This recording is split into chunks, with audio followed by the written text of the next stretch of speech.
Tu sais, je rénovais mon salon. Puis ma cuisine en même temps. Ah ben oui, c'est vrai, tu Oui. voulais faire une aire Une aire ouverte, ouverte. avec un coin un peu plus lecture. Lecture, oui. Mais là, mon contracteur, je vais devoir le mettre dehors. Absolument. Pourquoi? Ben non seulement il est très paternaliste, il me parle comme si je comprenais pas les rénovations. Mais toi, tu connais tellement ça, les rénovations. Un 2 par 4, Un 4 par 8, 8. on va driller là-dedans. drills. Et puis, ben mon backsplash pour, comment on dit? Mon Un muret, hein? le muret, attends, c'est un backsplash, Bon, bref. J'ai une espèce de céramique derrière mon évier, là, et puis, ben, là, il a tout scrappé mon comptoir de granit. T'es-tu sérieux? Hey! Voyons donc. Puis du granit, là, je veux dire, on est capable de se le permettre, mais c'est pas la mélamine, là. Ça coûte la peau du cul.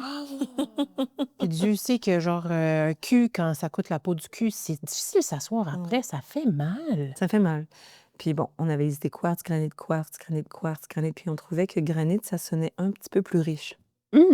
Mais je pense que ça a même plus de... Dans le monde des cristaux, là, le granit, c'est quand même une Ça image fait très valeur. positive. Oui. Ouais, très positive dans une cuisine. Oui. Un comptoir de granit, en général, là, quand tu t'approches de ça, ça calme ton système nerveux Ah ben, et puis ça te permet de mieux visualiser ce que tu veux. c'est bizarre parce que là, je m'approche de mon comptoir de granit puis je suis aussitôt en tabarnak. Mais c'est c'est parce qu'ils ont mis plein de... Détente. comment on appelle ça, là? Le petit mélange... Non, de la merde quand même. Est-ce que ça, c'est dans l'épisode? Voyons, est-ce que ça, c'est dans l'épisode? On parle de rénovation, là. Est-ce que t'es-tu là depuis le début? Les épisodes, c'est de l'analyse de texte. OK, mais c'est parce que ça tourne. OK. Merci. Merci. In the club, in the club, in the club, there's you. China. Ça devient de mieux en mieux. Ah, mon Dieu, on l'avait. On l'a fait. On l'avait, là. On l'a eu. On l'a attrapé. Comment ça va, Virginie? Ça va super bien, toi-même. Oui. Un petit vin de soif? Un petit vin de soif. Rien de mieux qu'un... Un gamay, là, un bon gamay. Moi, là, en avant-midi, pour me starter, petit vin de soif. Oui. Puis ça a l'air que ça affecte pas les grossesses. Non, pareil, ça fait des enfants très, très, très allumés. Parlant d'enfants allumés. Aujourd'hui, la thématique du père. Hein? Le père. Le père. Parce qu'on parle beaucoup de la mère. La mère part ici, la mère part là. La mère va avoir la garde des enfants. Mais le père, là-dedans... Les papas, comme on dit. Hein? Aujourd'hui, on explore le territoire de la paternité. Mais qu'est-ce que la paternité? Ben là, c'est difficile là, à définir. Il faut décider d'une avenue. Mais dans notre société, juste l'invention, ça relève toujours de la paternité, hein? Déjà, Dieu, le Père. Oh! Oui, ou le Père de... Le père, l'invention Oui, de... le Père de l'électricité. Le Père de... Il n'y a pas la maman de. Non. Quand pourtant, le Wi-Fi, ça vient d'une maman. Hein? C'est une madame. C'est vrai. Le Wi-Fi. C'est maman Wi-Fi. Oui. Mais c'est vrai que le Père est tout-puissant. Il est tout-puissant. Le Père de l'humanité. Le Dieu tout-puissant, c'est Dieu le Père. Paternoster. Hein? C'est pas maternoster. Non, pourtant, Gaïa, c'est notre mère à nous tous. Gaïa, c'est notre mère à nous tous. Et n'oublions jamais le patronyme, hein? Le fait qu'on porte le nom de famille, mais de quelle famille? Famille papa. Et même si on décidait, dans un geste féministe, de prendre le nom de famille de notre mère, le nom de famille de notre mère reste le nom de famille de son père. Exact. Et là, il faudrait reculer jusqu'à Ève. Et elle n'en a pas de nom de famille. Alors, qu'est-ce qu'on fait? C'est bête. Oui. C'est pas toutes les sociétés, par exemple, qui n'ont pas de nom de famille qui sont associés aux mamans. Il y en a qui en ont. Je crois que les Islandais, ils ont ça. Là, je ne sais pas s'ils fonctionnent encore comme ça, parce que là, dès qu'on rentre genre, dans le capitalisme puis dans la mondialisation, ça change, puis là, tout le monde finit par avoir les mêmes coutumes. Mais je crois que là-bas... Toi, d'ailleurs, tu es maman. Je suis maman. Alors, ta fille, son nom de famille, ce serait Virginie Dottir. Parce que dotir, ça veut dire fille de. Ah, donc, OK. Fait que là, ça change à chaque Ils ont un génération. matronyme, dans Ouais. le fond. Ouais. Intéressant. Intéressant. Mais là, on me confirme qu'on a trop parlé de la mère puisque cet épisode est consacré à la paternité sous presque toutes ses formes, c'est-à-dire vrai. le père présent, le père absent, l'idée du père, le père, papa. Mais c'est intéressant, tu parles de père absent. Hein? Oui. C'est vrai que l'absence, c'est une présence, c'est juste la présence du vide. L'absence est une forme de présence, c'est-à-dire que l'enfant qui grandira sans père va passer énormément de temps à se demander il est où et ainsi Ouais, accorder presque plus d'importance aux parents absents qu'aux parents qui est resté. D'où le fameux daddy issue. Daddy Daddy issue. was daddy, I have issues now. Daddy issue, bien sûr, qui est toujours ensuite le problème de l'enfant. Cette fille a des daddy issues. Non, est-ce que c'est peut-être son daddy qui avait des issues, puis c'est pour ça qu'il est parti? Puis elle essaie juste de...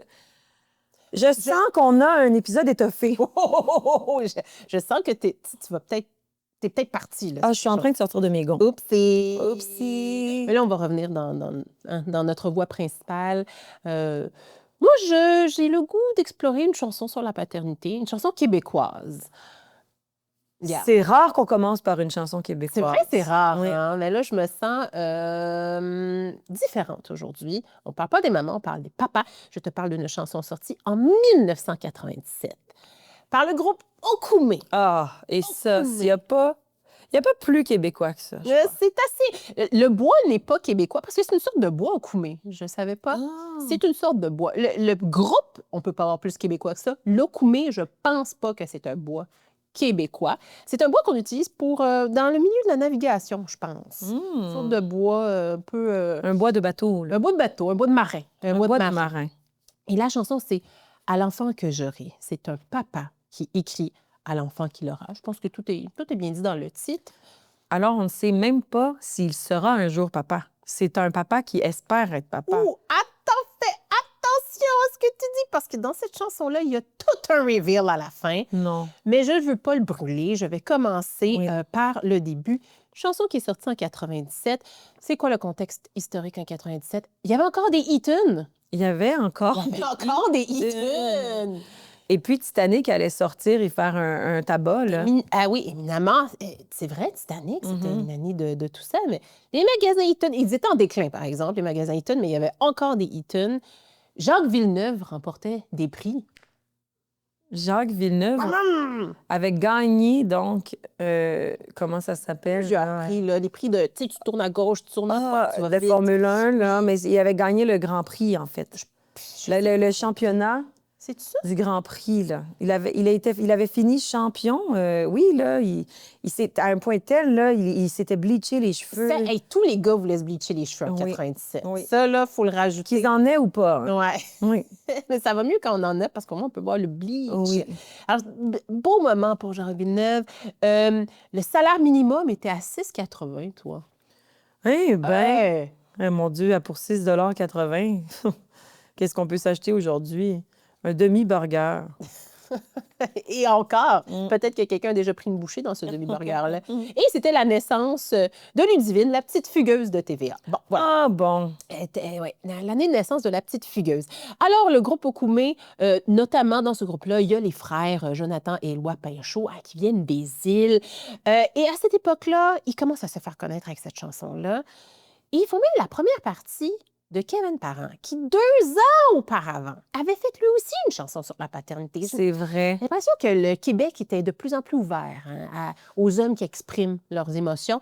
Kevin, dans sa chanson Father on the Go, il va un petit peu... il n'est pas dans le même sens que Okoumé. Dans Father on the Go, là, lui, il est un peu... je vais m'ennuyer de toi, mon petit tannant. Hein? Gros bec, tape là-dedans. Kevin Parent qui devenait père à cette époque-là et qui est redevenu père. Ah oui! En même temps, ou presque, qu'il est devenu grand-père, il me semble. Oui, il est devenu grand-père et père en même temps. Ça serait grandfather on the go, go, go! On dirait qu'il y avait le nom de famille de ce qui allait se passer. Oui, Kevin Parent. Donc, oui. Voilà. Alors, Okoumé sort cette chanson-là. Bon, le clip, j'ai de la difficulté à te dire qu'est-ce qu'on voulait dire dans ce clip-là, Virginie, par rapport à la parentalité. On dirait un clip qui a été fait pendant la Grande Dépression. C'est jaune, le filtre, on dirait que c'est un peu sale. On dirait que c'est genre David Fincher. Ça a l'air d'être tough à être papa. Et là, les paroles. Alors, en arrivant au monde, tu seras faible et petit. Le plus clair de ton temps, tu le passeras au lit. Bon, déjà, il commence par une formule d'intimidation, ou presque. Oui, ça. Mais en même temps, c'est la vérité. Exactement. Des fois, la vérité, ça fait mal, mais c'est ça qui est ça. Tu vas têter ta mère, poser quelques petits routes, te barrer les pieds partout, puis tomber dans le garnotte. On sent que c'est une poésie qui est ancrée dans le réel, Oui. quand même. C'est-à-dire qu'il n'y a pas d'effort, de métaphore ou... Non, on est straight to the point. Oui, oui. Maintenant, il a quand même passé l'étape de la défécation. Moi, j'ai l'impression que quand... OK, tu me diras, Virginie, si c'est moi qui réfléchis trop, là. Mais mettons, là, qu'on pouvait savoir que dans la vie, au début, tu vas rester dans ta fiente. Qui signerait pour ça? C'est-à-dire que quand on est simplement un petit ange dans le ciel en train de se choisir un corps, si on savait... On est obligé de passer par ça. Si on savait que se matérialiser en humain et décider de choisir un corps et d'en devenir son âme et d'errer sur la planète Terre commençait tout d'abord par être enfermé dans son caca. Oui, dans son popo. Oui. Est-ce Est-ce qu'on le ferait? Je sais pas. C'est une question que je pose. Je me demande si c'est pour ça qu'il a sauté cette étape-là dans sa chanson. De ne pas en parler? Oui. Moi, je crois que même en sachant que l'existence vient avec être assis dans son caca pendant 2 ans, je me lancerais dans cette loterie-là. Non, oui? Oui, oui. Oh, puis je pense que la plupart des êtres humains, là, on est à une ère où les gens participent à Squid Game ou des trucs comme ça, là, les défis là, de Mr. Beast. Là. Ils vont faire des trucs qui vont les... Il y a peut-être un défi que c'est mange le caca de ton voisin pour 5 millions de dollars et puis les gens sont prêts à le faire. Alors, je pense que Mr. Beast attend juste le go d'Amazon pour le faire. Donc, dans le restant de la chanson, il parle que le petit devra aller à l'école. Il espère qu'il ne va pas lui en vouloir. Il dit genre qu'on va lui tirer les bretelles, qu'on va lui casser ses bebelles. Moi, bon, je ne sais pas si c'est... Parce qu'il dit, hein, il y aura toujours un con pour briser tes bebelles. Là, est-ce que c'est un con ou c'est juste l'obsolescence programmée?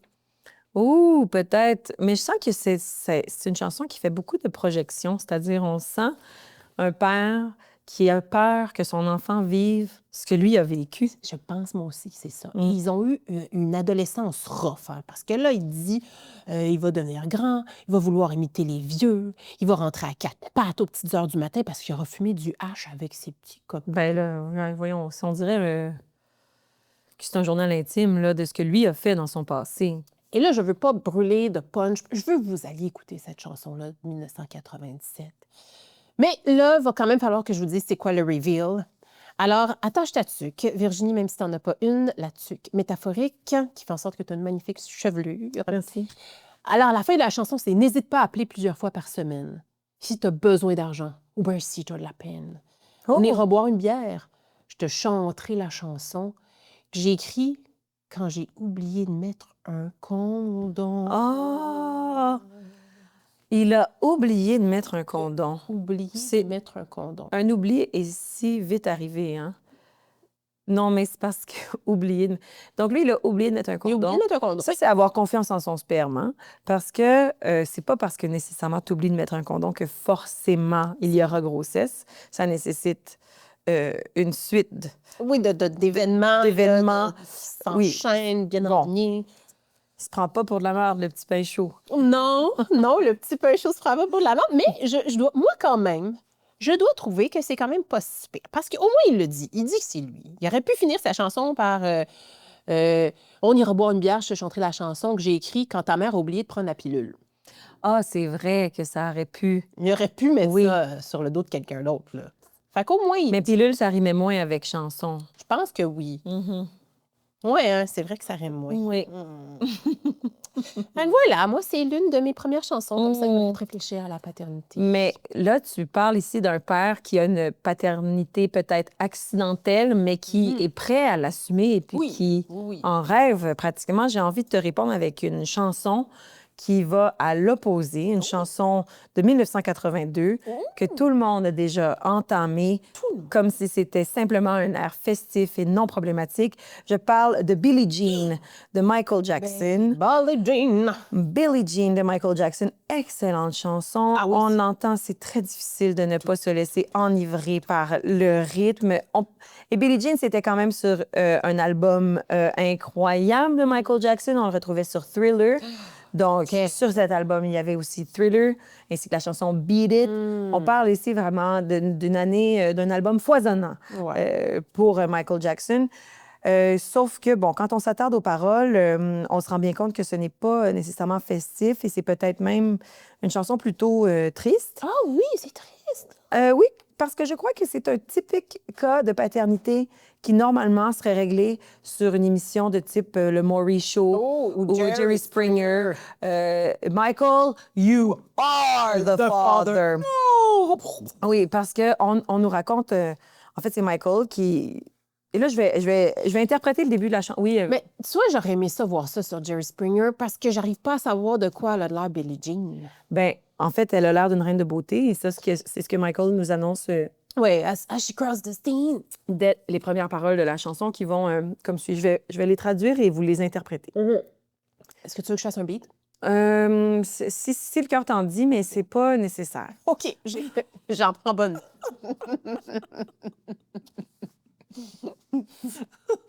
C'est parce que je veux pas l'interpréter comme une chanson, je veux l'interpréter comme du théâtre. D'accord.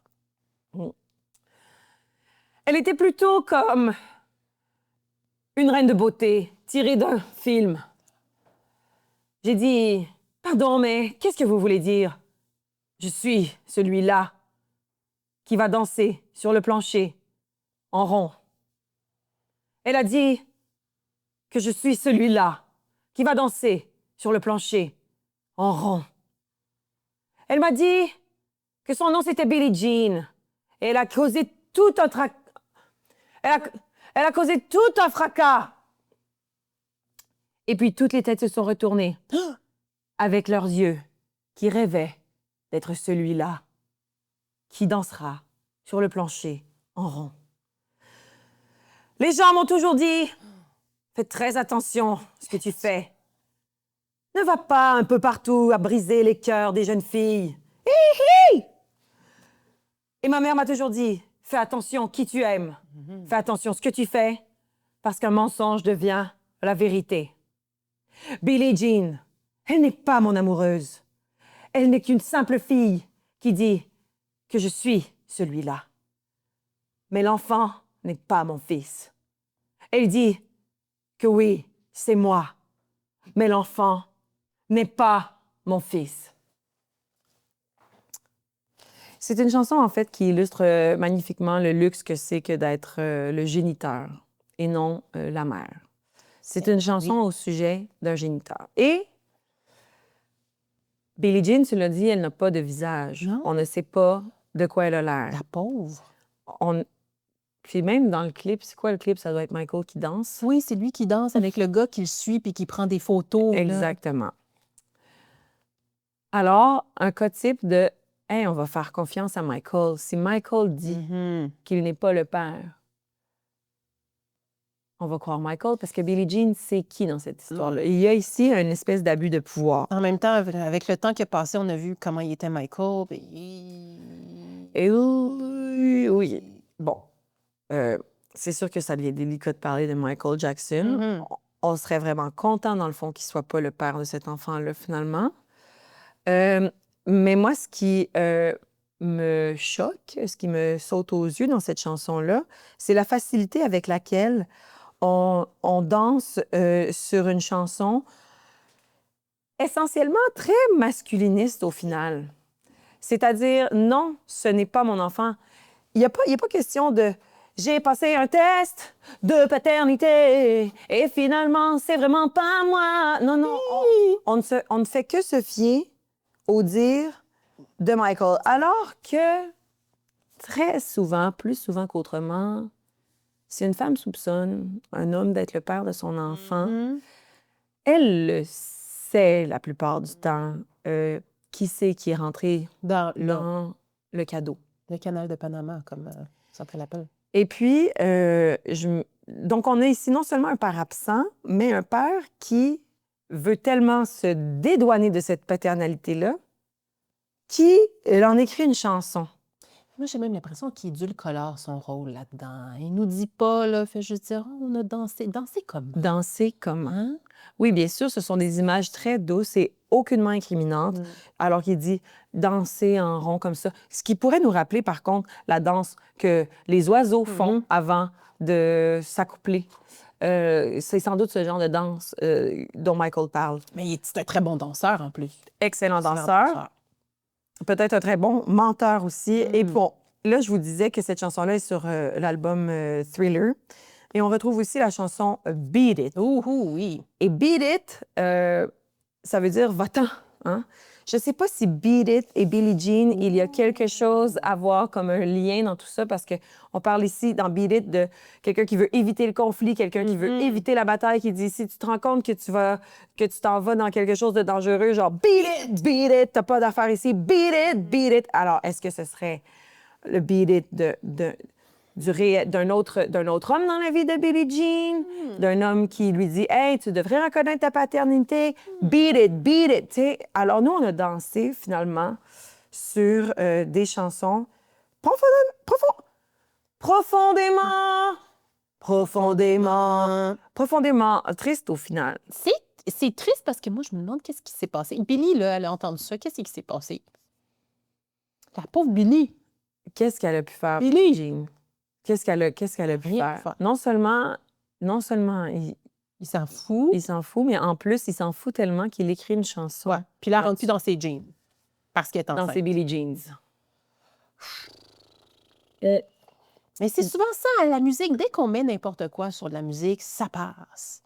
Et puis, on peut s'imaginer plus tard que cet enfant-là passera le plus clair de sa vie à vouloir rendre son père absent fier, alors que son père n'a pas été là de sa vie. Parce que soit c'est Michael Jackson qui est en train d'être le père de 2 autres enfants, qu'il tient par-dessus les rambardes d'un balcon c'est vrai. pour les montrer aux journalistes. On se rappellera de ça. On se rappellera de ça.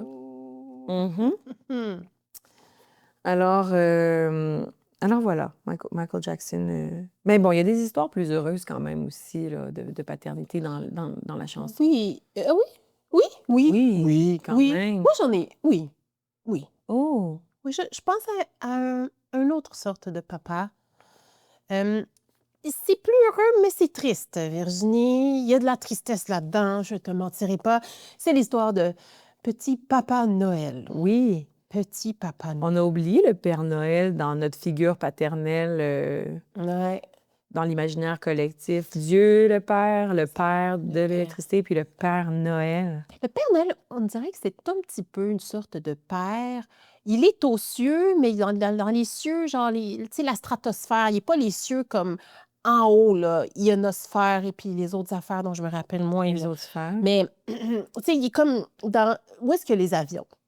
Fait qu'il est dans le ciel, mais on peut encore le voir. C'est un peu comme une sorte de Dieu, un peu plus palpable. Il est loin, mais il est là. Oui, mais il habite au nord, au pôle Nord. Oui, le mythe autour du Père Noël, c'est un peu notre père absent à nous tous.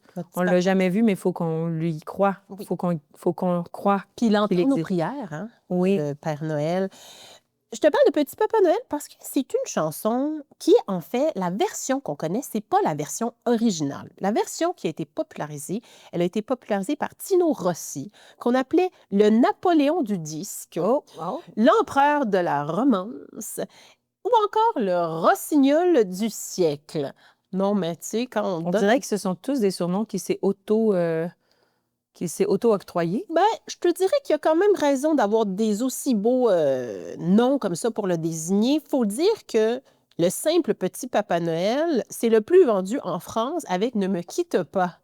Oh, Jacques Brel. Oh, mon Dieu. Quand même, là, on tripe ce Petit Papa Noël. Mais à l'origine, les paroles sont vraiment plus deep. Ce qui se passe, c'est que Tino Rossi reprend l'air, la musique et tout, Mais il tweak un peu les paroles parce que, parce que les vraies paroles, là, elles n'ont rien à voir avec la version Sunny D de Tino, je vous le dis tout de suite. Alors, je vous fais une petite... comment je pourrais dire? Je vous fais un petit... oh, ça se peut-tu qu'il me manque une feuille, moi? Ben donc... Une petite impro? Mais je peux pas l'improviser parce que c'est vraiment triste, les vraies paroles. Mais c'est déjà triste. À l'origine, les paroles sont particulièrement plus deep. Ça n'a rien à voir avec la version Sunny D de Tino. Alors, je te fais une partie du texte. Tu m'excuseras, peut-être que j'ai pas exactement le même ton. Voudrais-tu que je fasse un beat ou... Non, ça sera... C'est pas l'enfant au Non, tambour. c'est correct. Non, mais pour l'enfant au tambour, j'aurais accepté. Oui, oui. Mais là... Alors, Petit enfant de 1944. Petit enfant. Ben, c'est s'appelait. un enfant qui... Ah, c'est un enfant qui chante, c'est pour ça. Ok. Non, ça reste... Ah oui, c'est pas Petit Papa Noël. Petit Papa Noël, quand tu descendras du ciel avec ta hotte de jouets, n'oublie pas mon petit soulier. Petit Papa Noël, je vous laisse naturel de demander de beaux soldats que j'aurais conduit au combat. Mais j'allais parler à ma petite mère qui m'a répondu tristement: il ne faut jamais jouer à la guerre, ça fait pleurer les mamans. Petit Papa Noël, quand tu descendras du ciel, pour que maman ne pleure pas, ne m'apporte pas de soldats. Petit Papa Noël, quand tu descendras du ciel avec ta hotte de jouets, n'oublie pas mon petit soulier. Bon, là, il y a des souliers, bon. Et là, à la fin, c'est... Je t'en avais fait une longue liste, mais ne les apporte pas. Et pour que maman ne soit plus triste, fais revenir mon papa. Oh, Petit Papa Noël.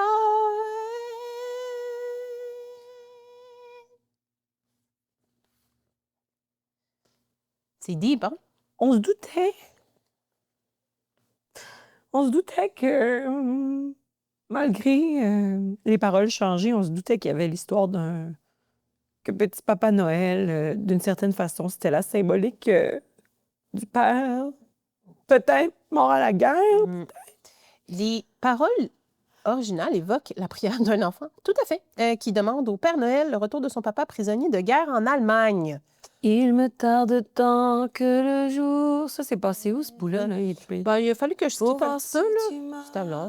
Je voulais vraiment pas que tu pleures trop. Tous les beaux jours que je vois en rêve, et que je t'ai commandé. Ça, c'est la version Sunny D de Tino. Oui. C'est ça. Fait que ça te donne quand même un Noël, hein, les paroles originales. Tino, il a jazzé ça, comme on dit. Hein, pour rendre ça plus accessible, pour que ça parle plus commercial, qu'on reste un peu plus sur le Père Noël. Ben, c'est parce que Tino, il est aussi après-guerre. Hein? Fait que là, le monde, il n'y avait plus vraiment le goût de parler des papas qui sont restés dans les prisons.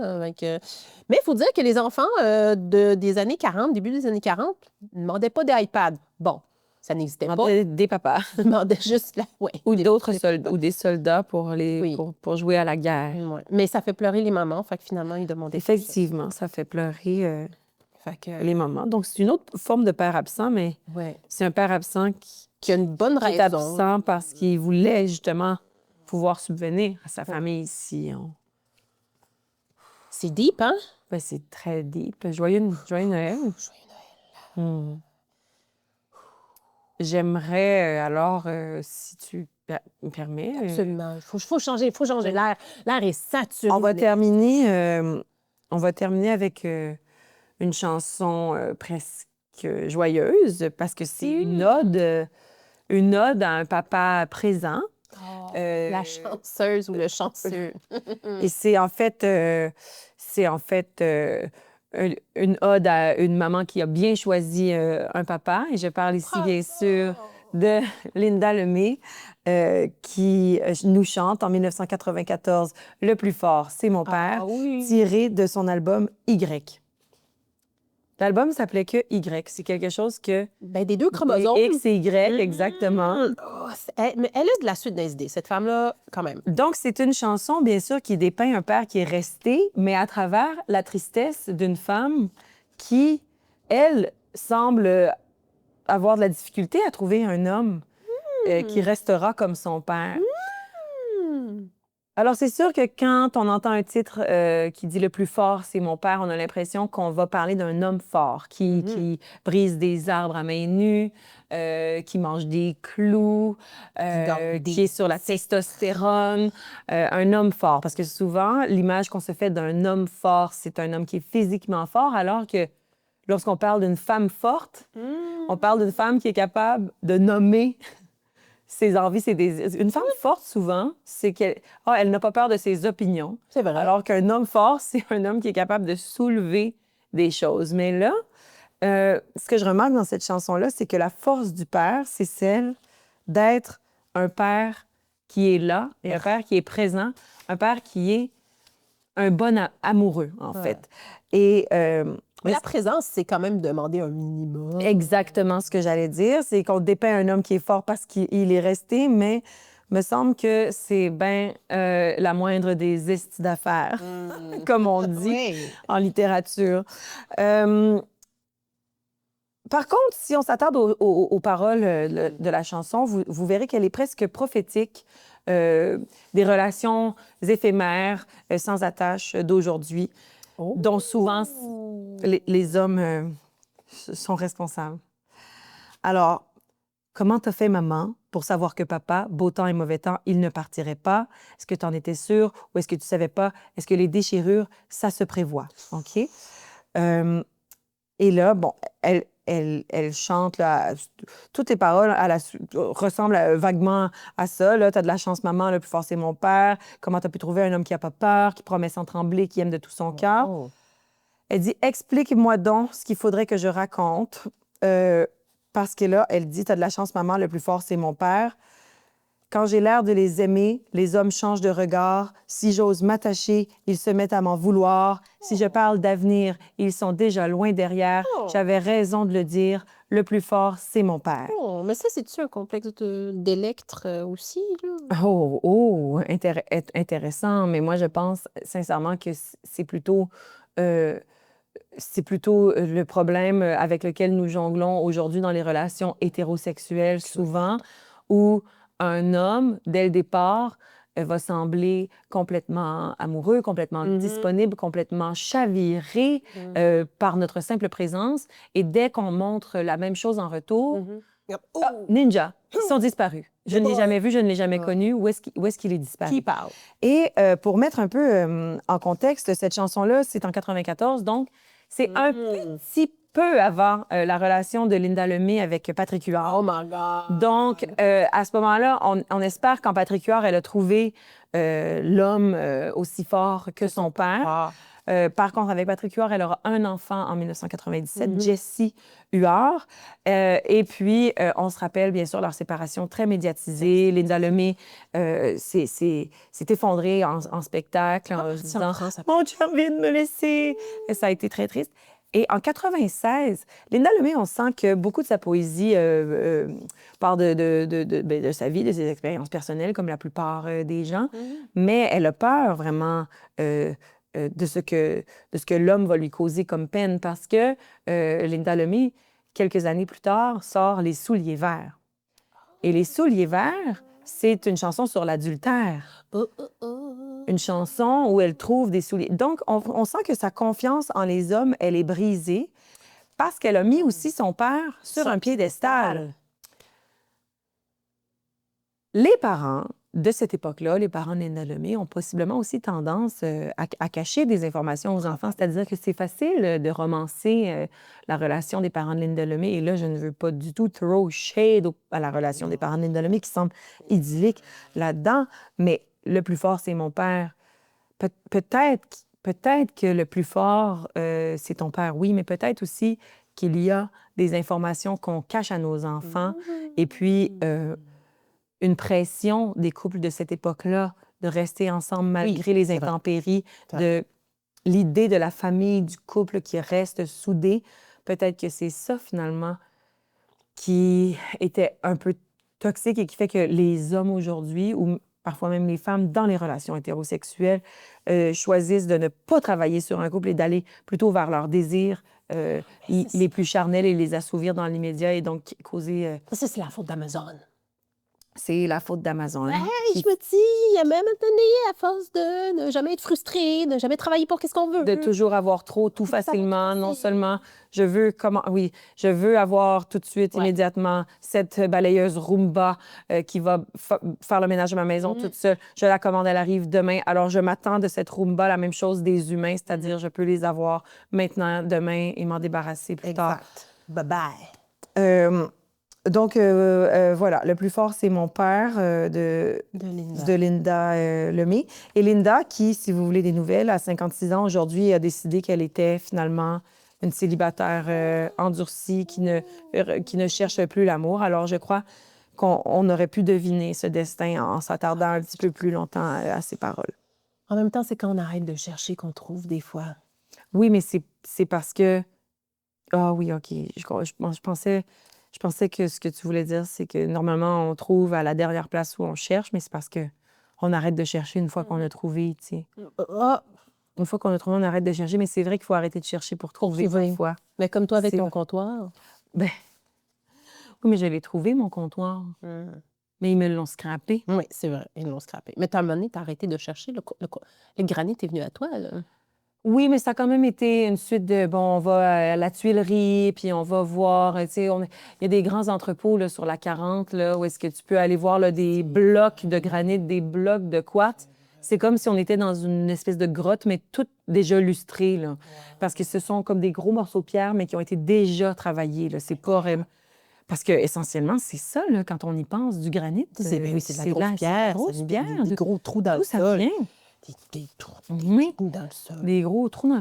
Et puis là, bon, et puis moi, j'ai choisi Calcutta Gold, là, mais c'est un beau nom. Une imitation d'une imitation d'une imitation, là, parce que je pense que ça aurait coûté bien plus cher que ça. Une imitation d'une imitation d'une imitation.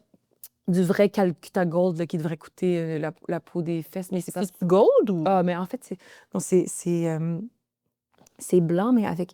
Il y a de fines petites lignes dorées, mais très, très, très, très fines. Là. Ben là, tu vas être correct si on mange sur ton comptoir? Ah non, on ne peut pas manger. On mange pas dessus, on ne cuisine pas là-dessus. Ben... OK, c'est vraiment juste pour les belles photos, c'est quoi? Ça fait-tu partie du podcast? Non, on a fini tantôt, là. Quand j'ai dit « le plus fort, c'est mon père », puis on dirait que la phrase, elle faisait « le plus fort, c'est mon père ». C'était fermé, là, c'était coupé, là. OK, mais moi, il faut que mon auto est comme... Oui, vas-y! OK. Mais vas-y! Voyons donc! Il est de plus en plus à l'aise. Hein? Mais ça, peut-être qu'il n'y a pas eu de père. Peut-être qu'il n'y avait pas un père fort. fort. On demande la permission, on est des figures internet. On est des figures internet. In the club, in the club, in the club, de l'excuse.